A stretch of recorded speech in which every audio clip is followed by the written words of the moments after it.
Oh, hey, guess what? We are in the midst of Holy Week.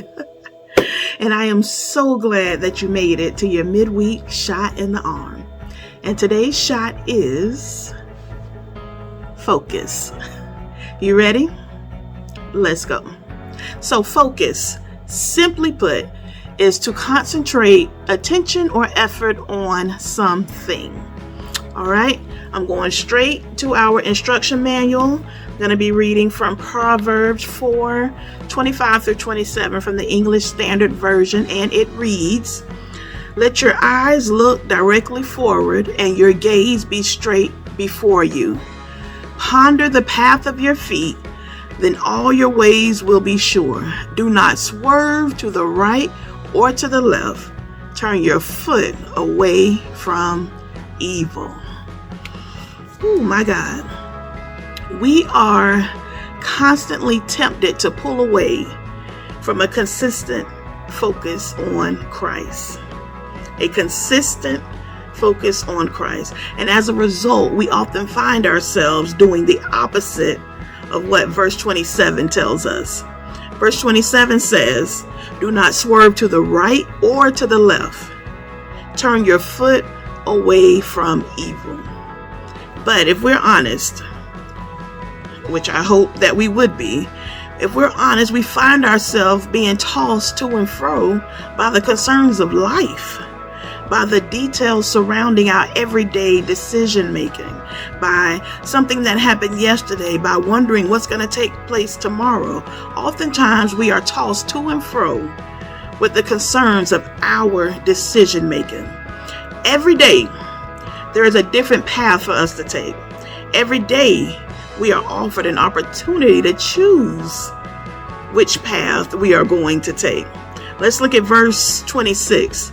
It says, "Ponder the path of your feet, then all your ways will be sure." To ponder means to think carefully, to think intently where you allow your feet to tread. Are you treading a path of righteousness or unrighteousness? Are you consciously thinking about the spaces you allow your feet to tread? The spaces you walk in, the spaces you go, the spaces you expose yourself to? Are you consciously thinking about that? Or are you just treading based on a mood? Are you just treading based on how you feel?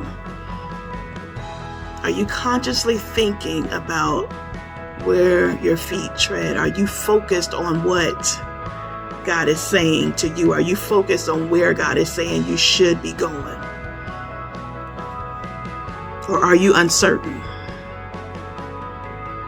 God, I don't know. I don't know about this. Sometimes where the Lord sends us, it can be risky. Sometimes it can be filled with disruptions. God, how is this going to work out?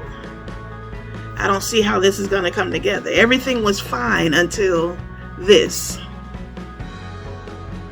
Can I tell you that distraction is the nemesis of focus? Distraction is the long-standing rival of focus. Distraction is the arch enemy of focus. Distraction, excuses, murmuring, complaining, all of those things are inevitable. They're coming. Yet, there is good news. There is good news.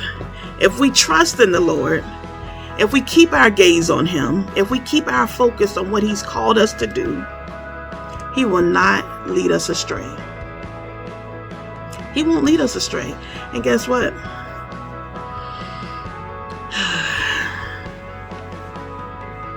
It is our responsibility to choose the right thing, even if it brings pain. Did I lose you? I hope not. It is our responsibility to choose the right thing, even if it brings pain. Now follow me as I transition, using Jesus as our model, because he is our perfect model. He had an assignment. He had a purpose. He did not allow betrayal, offense, or what people thought about him to stop him from being focused on finishing his assignment. Pun intended. It is finished. He finished his assignment. Jesus, in the midst of betrayal, in the midst of offense, in the midst of people talking about him, in the midst of people lying on him, in the midst of all of those things, he stayed focused on his assignment.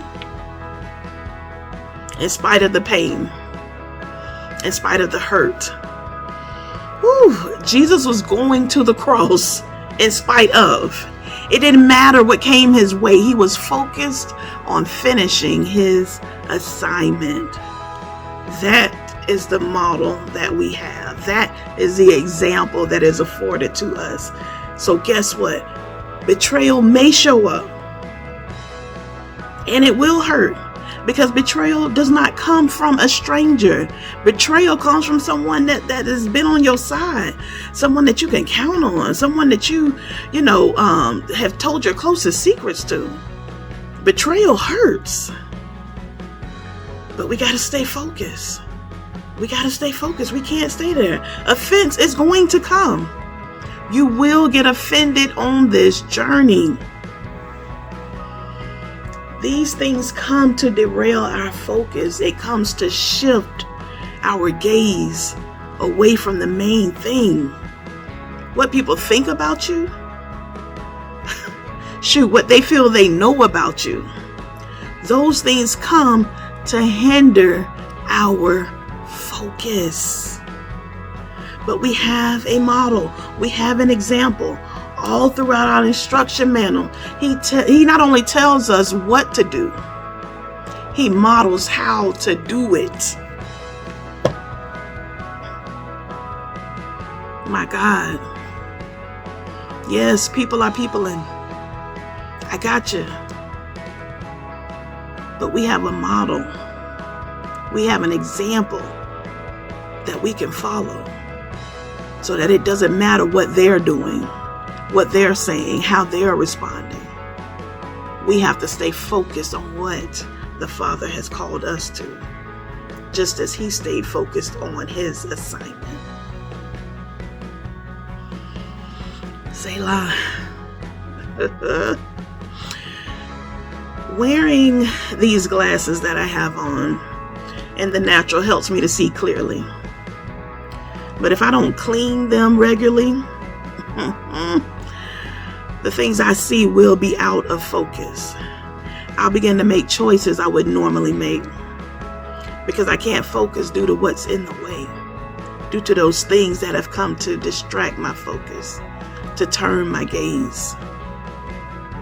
But just like in the natural, we have got to clean our spiritual lenses.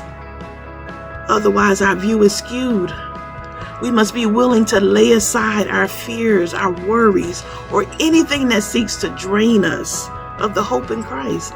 Anything that seeks to take our focus off of him. Our focus should always remain grounded in the faith that God is in control. So if things are a little blurry right now, if you find yourself doing things you wouldn't normally do, making decisions you wouldn't normally make, acting out, being disrespectful, being envious, being vengeful, just doing things you wouldn't normally do, I advise you to take some time and clean your spiritual lenses so you can see more clearly the Lord who loves you, the Lord who has a plan for your life, the Lord who stands ready to intervene on your behalf if you just focus on him above all else. My God. Whew. Now remember, this is for you. So maximize your shot of focus. Until next time.